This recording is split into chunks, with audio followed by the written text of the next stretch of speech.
जो इस वक्त इंडेक्स हमारे सामने मौजूद है, बिजनेस कॉन्फिडेंस इंडेक्स, उसमें हम देख रहे हैं कि ऊपर की तरफ जा रही है सूरत हाल। जो एक सोच और अप्रोच है न सिर्फ मुल्की इन्वेस्टर्स की बल्कि बैनुल अक़वामी इन्वेस्टर्स की भी, वो पाकिस्तान को लेकर एक बेहतरी की जानिब जा रही है। तो किस जानिब इस वक्त इंडिकेटर्स को जाते आप देख रहे हैं? थैंक यू सो मच जी for having me your show. देखिए, ये बड़ी एक पॉजिटिव चीज है जो स्टेट बैंक का बिजनेस कॉन्फिडेंस सर्वे आया है, जिसमें आपने बताया है कि 2.8 पॉइंट्स की जिसमें तेजी देखने में आई है, बेहतरी देखने में आई है। देखिए, ये सिर्फ स्टेट बैंक जो है वो सिर्फ अप्रिशिएट नहीं कर रहा। इस वक्त IMF, वर्ल्ड बैंक और दुनिया के जितनी भी फाइनेंशियल इंस्टीट्यूशंस हैं जो पाकिस्तान से डील करते हैं, वो पाकिस्तान में जो एक साल के अंदर बेहतरी आई है उसको अप्रिशिएट कर रहे हैं। IMF की जो सरबराह हैं या खातून जो हैं, वो कई बार ये कह चुकी है कि पाकिस्तान के अंदर बड़ी बेहतरी आई है। खासतौर पर ये देखिए, इन्फ्लेशन रेट जो हुआ है इसकी मिसाल पूरी दुनिया में दी जा रही है पाकिस्तान की। जिस तरह एक साल में इसको काबू में पाया है, कहाँ हम भी 40% के करीब थे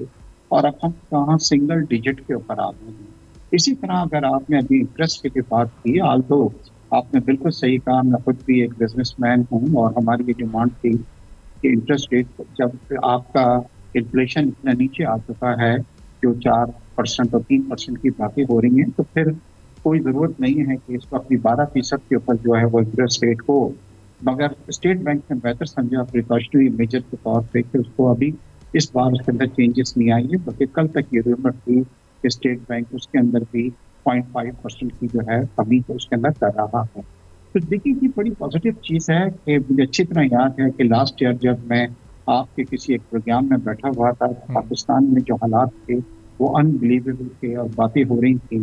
कि ये मुल्क डिफॉल्ट की तरफ जा रहा है। हमारा इंटरेस्ट रेट जो था वो 24% और 22% पे था और तमाम बिजनेस के लोगों ने बिजनेस छोड़ के अपना जो सरमाया था वो बैंक के पास ले जाके रख दिया था, क्योंकि 22% प्रॉफिट जो है आमतौर पर बिजनेस में नहीं होता है। तो बिजनेस इसी तरह बाहर की इन्फ्लेशन की वजह से बाहर के जो सरमायाकार थे वो पाकिस्तान पे रुख नहीं कर रहे थे, मगर ये आपने देखा कि जिस तरीके से इंटरेस्ट रेट नीचे आया, इन्फ्लेशन जिस तरह नीचे आया, स्टॉक एक्सचेंज ने जिस तरह तेजी से ऊपर की तरफ गया है, तो बाहर से अब सरमायाकारी शुरू हो गई है और अब लोग अपना बैंकों से पैसा निकाल के स्टॉक एक्सचेंज में भी लगा रहे हैं और रियल एस्टेट के अंदर भी इसकी इन्वेस्टमेंट जो है हो रही है और बाहर के सरमायाकार भी पाकिस्तान का रुख कर रहे हैं। और फॉरेन डायरेक्ट इन्वेस्टमेंट जो है, जो लास्ट ईयर तकरीबन ना होने के बराबर थी, अब उसके अंदर बेहतरी आई हुई है। और इस वक्त जो है, जब मैं आपसे बात कर रहा हूँ, IMF का वक्त जो है वो पाकिस्तान में है। हाल तो जगहों पे हम जो है हमने हदायत जो थे IMF के वो पूरे नहीं किए, जिसमें रेवेन्यू में तकरीबन आधा ट्रिलियन जो है शॉर्टफॉल आया है, मगर फिर भी हमें अप्रिशिएट करना चाहिए कि मोर देन 39% हमने अपने रेवेन्यू के अंदर इजाफा किया है। लास्ट टाइम पाकिस्तान के जो रेवेन्यू थे जो हमने कलेक्ट किए थे वो तकरीबन 9 ट्रिलियन थे और अब हम देखिए हम उसको 13.5 ट्रिलियन के ऊपर देख रहे हैं और ये 10% का GDP से ज्यादा जो है इंक्रीज कर गया है। आज ही अखबार में भी ये खबर है कि इस महीने में रिकॉर्ड 40% ज्यादा हमारी इन्वेस्टमेंट बाहर से रेमिटेंसेज आई हैं और ये रेमिटेंसेज वक्त आई हैं जब एक पॉलिटिकल पार्टी और उसके सरबराह अपने लोगों को ये कह रहे हैं कि पाकिस्तान जो है आप रेमिटेंसेस नहीं भेजें। 40% उसमें तेजी इस महीने की मैं बात कर रहा हूँ और ओवरऑल ये पाकिस्तान की तारीख में पहली बार होगा जब हमारी रेमिटेंसेस हमारे जो एक्सपोर्ट्स हैं उसको क्रॉस कर जाएंगी। दूसरी तरफ जो मैं एक बहुत पॉजिटिव चीज देखता हूँ, एक वक्त पाकिस्तान की जो करंट अकाउंट डेफिसिट था 15 से 16 बिलियन डॉलर तक पहुंच गया था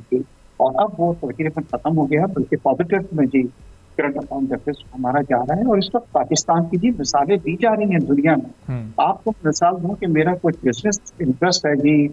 टर्की के साथ। टर्की में इस वक्त 60% इन्फ्लेशन है और कल एक बैंक की कॉल आई कि अगर आप हमारे यहाँ कुछ रखना चाहते हैं तो हम आपको 42% इंटरेस्ट देंगे। आई मीन कैन यू, यानी कि इमेजिन समथिंग कि 60% इन्फ्लेशन और बैंक इंटरेस्ट जो है 42% जो है, मतलब किस तरह उनका सर्वाइवल इस वक्त हो रहा है। मगर देखिए, हुकूमत को अभी कुछ अर्से पहले प्राइम मिनिस्टर साहब ने कुछ बिजनेसमैनों को बुलाया था प्राइम मिनिस्टर हाउस, मैं वहाँ पे मौजूद था और आप यकीन करें कि उन्होंने बताया कि एक ऐसा भी वक्त था कि जब बातें हो रही थी IMF के साथ, और खुदा न खास्ता अगर IMF हमारा साथ नहीं देता तो पाकिस्तान की इकोनॉमी को काफी प्रॉब्लम हो सकती थी। और एक पार्टी जो थी उस वक्त वो IMF के दफ्तर के बाहर खड़े होकर ये कह रही थी कि पाकिस्तान को आप लोन जो है IMF नहीं दे। तो इंशाल्लाह अभी देखिए रोजाना अच्छी खबरें सुनने को मिल रही हैं। डे बिफोर यस्टरडे चाइना ने रोल ओवर कर दिया, $2 बिलियन था। इसके सब्सक्राइब करें और बेल दबाएं ताकि कोई खबर रह न जाए।